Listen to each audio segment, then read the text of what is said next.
بسم اللہ الرحمن الرحیم۔ آج میں اسپیشل ویڈیو ریکارڈ کروانے کے لیے بیٹھا ہوں۔ پہلے میرا ارادہ تھا کہ میں بیان کے دوران ہی اس کا تذکرہ کر دوں گا، لیکن مجھے یہ تھوڑی سی ناانصافی لگی کہ اتنا شاندار کام ہوا اور مفتی شمائل ندوی صاحب، اللہ تعالیٰ ان کی عمر میں برکت دے، انہوں نے ایک ملحد کو اس طرح مدلل انداز میں اور آج کے تقاضوں کے مطابق جو ان کا انداز تھا بات کرنے کا، اس اسٹائل میں، اس انداز میں ان کو جواب دیا جاوید اختر صاحب کو۔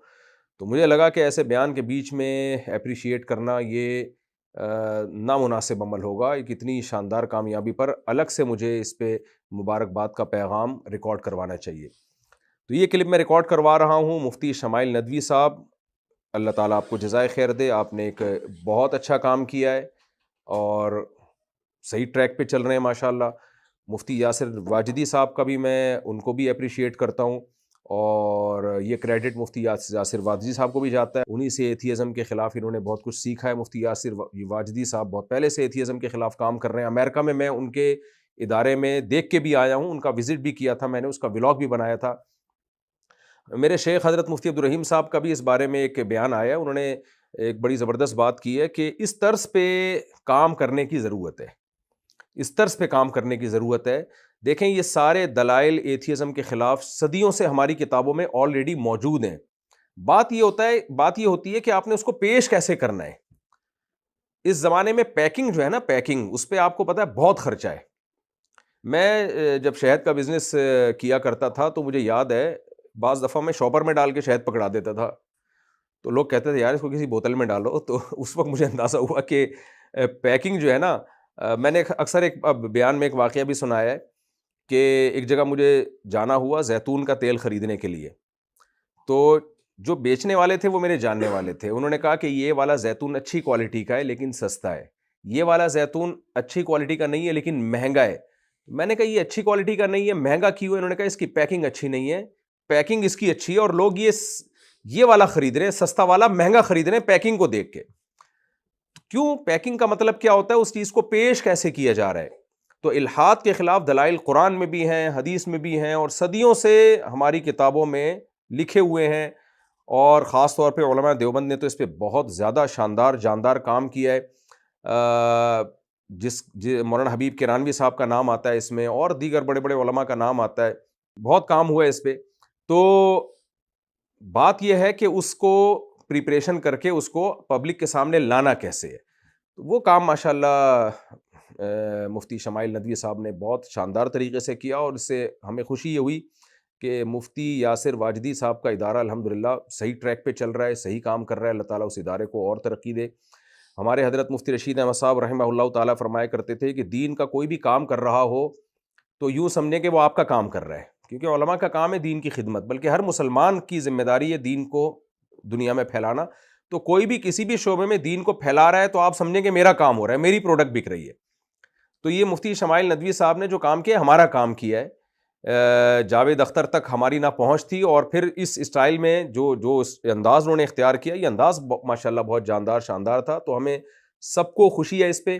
البتہ ایک چیز چھوٹی سی جو بہت ہی معمولی سی ہے، لیکن یہ میں سمجھتا ہوں کہ ایک خیانت ہوگی اگر میں اس کو نہ پیش کروں، کیونکہ انگلش کے الفاظ اس میں بہت زیادہ استعمال ہوئے ہیں۔ تو میرے جو بہت سے دوست ہیں انہوں نے مجھے کمنٹس بھی بھیجے، انہوں نے مجھے واٹس ایپ پہ میسج بھی بھیجے کہ بہت سے اردو اسپیکنگ کے سمجھ میں کچھ چیزیں آئی نہیں ہیں۔ تو آئندہ کے لیے مفتی شمائل ندوی صاحب سے میں ایک ریکویسٹ کروں گا کہ جو ٹرمز انگلش میں یوز ہوتی ہیں ان کو آسان الفاظ میں اردو میں بھی آپ ٹرانسلیٹ کر دیا کریں، تاکہ اردو اسپیکنگ کا ایک بہت بڑا طبقہ، اور اردو بہت بڑی زبان ہے۔ اصل میں گورے نے سازش یہ کی ہے ہمارے خلاف کہ اردو کو دو حصوں میں ڈیوائیڈ کر دیا، ہندی اور اردو، حالانکہ وہ اردو ہندی ہے، ہندی اردو ہی ہے۔ یعنی بیکار قسم کی بات ہے کہ اردو ہندی الگ الگ زبان ہے، رسم الخط کو چینج کر دیا گورے نے۔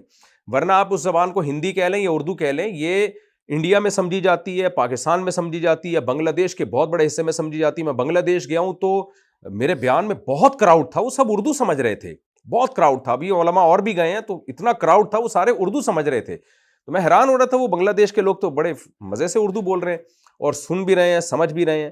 تو بنگلہ دیش کی آبادی کروڑوں میں ہے، پاکستان کی آبادی، ہندوستان کی آبادی، اور پھر پوری دنیا میں اردو پھیلی ہوئی زبان بہت ہے۔ آپ جہاں بھی ٹریولنگ آپ کی ہو، آپ کو اردو اسپیکنگ کا ایک بہت بڑا مجمع نظر آئے گا۔ آپ امریکہ جائیں، کینیڈا جائیں، یو کے جائیں، یورپ جائیں، بھرے ہوئے ہیں اردو اسپیکنگ لوگ، جو اردو سمجھنے والے لوگ ہیں. اتنی بڑی زبان ہے، آپ اس کو ہندی کہہ لیں، بے شک ہمیں اصرار نہیں ہے کہ آپ نے اردو ہی کہنا ہے، آپ ہندی کو اردو کہہ لیں، اردو کو ہندی کہہ لیں، تو یہ بہت بڑی زبان ہے.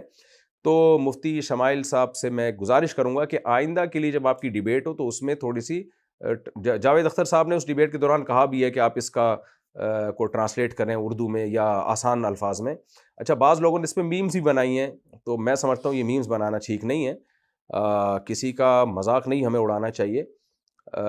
دلائل کی بات، دلائل کی دنیا میں دلائل کے انداز سے یہ اچھی لگتی ہے. یعنی جاوید اختر صاحب کا بعض لوگوں نے اس میں مذاق اڑایا، مذاق اڑانا یہ تھوڑی غیر اخلاقی حرکت ہے. تو آئندہ کے لیے اگر تھوڑے سے ٹرمز جو ہے نا وہ آسان اردو میں ہو جائیں تو اس کا فائدہ یہ ہوگا کہ جو پوری دنیا میں جو اردو سے فائدہ اٹھانے والے لوگ، یعنی اردو سمجھنے والے لوگ ہیں، وہ بھی اس طرح کی ڈیبیٹ سے فائدہ اٹھا لیں گے. ویسے بھی مناظرے کی ایک زبان ہوتی ہے، پہلے سے سلیکٹ کی جاتی ہے کہ یہ اردو میں ہوگا یا عربی میں ہوگا یا انگلش میں ہوگا. ہاں، کچھ ٹرمز ایسی ہیں جو ظاہر انگلش میں ہی ہیں، تو وہ پھر انگلش میں ہوں، پھر اس کو آسان میں اس کو ٹرانسلیٹ کر دیا جائے. لیکن بہرحال جو بھی ہے، بحث بہت ماشاءاللہ جاندار تھی، شاندار تھی، اور اس سے اندازہ ہو جانا چاہیے کہ الحاد اور ملحد لوگوں کے پاس کچھ بھی نہیں ہے. اور یہ انشاءاللہ بہت جلد ان کا جو ایک سحر ہے نا دنیا میں، انہوں نے جو ایک جادو میں جکڑا ہوا ہے سائنس سائنس سائنس کی باتیں کر کے. قیصر احمد راجہ صاحب بھی بہت اچھا کام کر رہے ہیں پاکستان میں، وہ بھی بہت جاندار شاندار انداز میں کام کرتے ہیں یہاں پہ. میں ان کو بھی اپریشیٹ کروں گا، آپ ان کی بھی ویڈیوز دیکھا کریں. یعنی عام لوگوں سے میں کہہ رہا ہوں کہ ان کی بھی ویڈیوز دیکھا کریں، کیونکہ ہماری یونیورسٹیوں میں، ہمارے اداروں میں ملحد پروفیسر پیدا ہو رہے ہیں، مذہب بیزار لوگ ہیں. آئے دن کلپ آتے رہتے ہیں ان لوگوں کے اوٹ پٹانگ باتیں، اور یہ سب لبادہ اڑتے ہیں سائنس کا. سائنس کی وہ جو ہے نا وہ بنیاد بنا کے جیسے اپنے آپ کو پڑھا لکھا ثابت کرنے کی کوشش کرتے ہیں، حالانکہ خدا کے وجود کے لیے کوئی راکٹ سائنس کی ضرورت نہیں ہے. 2 اور 2 4 کی طرح بہت آسانی سے خدا کا وجود سمجھ میں آ جاتا ہے. لیکن قرآن نے کہا ہے فَإِنَّهَا لَا تَعْمَى الْأَبْصَارُ وَلَكِنْ تَعْمَى الْقُلُوبُ الَّتِي فِي الصُّدُورِ. اصل میں آنکھیں اندھی نہیں ہوتی، وہ دل اندھے ہو جاتے ہیں جو سینوں میں چھپے ہوئے ہیں. تو اللہ تعالیٰ سے میں دعا کرتا ہوں کہ اس بحث مباحثے کی میں جو مفتی شمائل ندوی صاحب کو فتح ہوئی ہے، اللہ تعالیٰ اس کی برکتیں پوری امت کو نصیب فرمائے. اور ہمارے ہاں جو ایک چیخو پکار کا ایک معمول ہے مناظروں میں، ہا ہو رن رن ٹھش پش، اس طرح کا جو چل رہا ہوتا ہے، یہ چیز بھی سیکھنے کی ہے کہ اس طرح تمیز سے بھی بحث مباحثہ ہو سکتا ہے. جزاکم اللہ تعالیٰ احسن الجزا.